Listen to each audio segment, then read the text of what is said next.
আমি ছাত্র আন্দোলন নিয়ে একটা ভিডিও বানাইছিলাম প্রবাসীদের পক্ষ নিয়ে।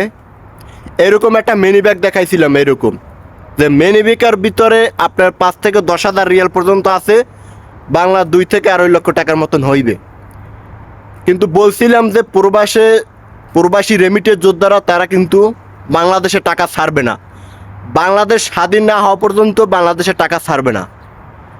ইনশাল্লাহ প্রবাসীদের দোয়ায় এবং দেশবাসীর দোয়ায় স্বৈরাচার পতন হয়েছে এবং বাংলাদেশ স্বাধীন হয়েছে। ইনশাল্লাহ বাংলাদেশ একটা নতুন রূপে চলে আসবে, এটা প্রবাসীদের দোয়া এবং গ্রামবাসী বা শহরবাসী সবাই দোয়ায় বাংলাদেশ একটা নতুন রূপে চলে আসবে।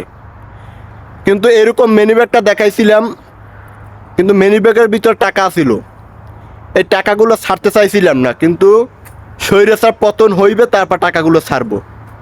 তাই ইনশাল্লাহ স্বৈরাচার পতন হয়েছে, আর আমরা এখন প্রবাসীরা ব্যাংকের মাধ্যমে টাকা ছাড়বো। বিকাশে টাকা ছাড়বো না, বিকাশে কম বেশি ছাড়বো, আর বেশি যে অ্যামাউন্ট, এই অ্যামাউন্টটা ব্যাংকের মাধ্যমে পাঠামো বাংলাদেশে, যাতে রেমিটেন্স ভাবে হিসাবে যায়, যাতে বাংলাদেশ নতুন রূপে একটা পরিচিত হয় বিশ্বের মধ্যে। আর প্রবাসীরা এখন সবাই ব্যাংকের মাধ্যমে টাকা লেনদেন করবে, কারণ বাংলাদেশে অনেক ক্ষয়ক্ষতি হয়েছে, অনেক ডাউন হয়েছে। এটা হইলে বড় আবেদন, এটা প্রবাসীদের ভিতরেই পড়ে।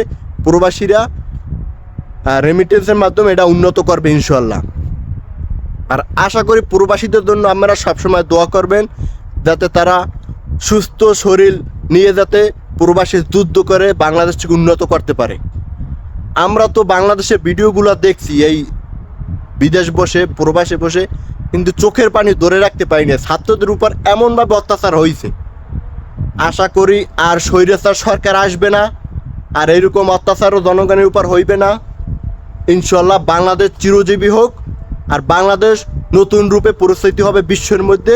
এটা প্রবাসীদের আবদার, প্রবাসীরা ইনশাল্লাহ যেটা চাইবে সেটাই পারে। সবার জন্য দোয়ার ভালোবাসা রইল, প্রবাসীদের জন্য দোয়া করবেন, তারা এখন হইতে রেমিটেন্স পাঠাবে ইনশাল্লাহ। আল্লাহ হাফেজ।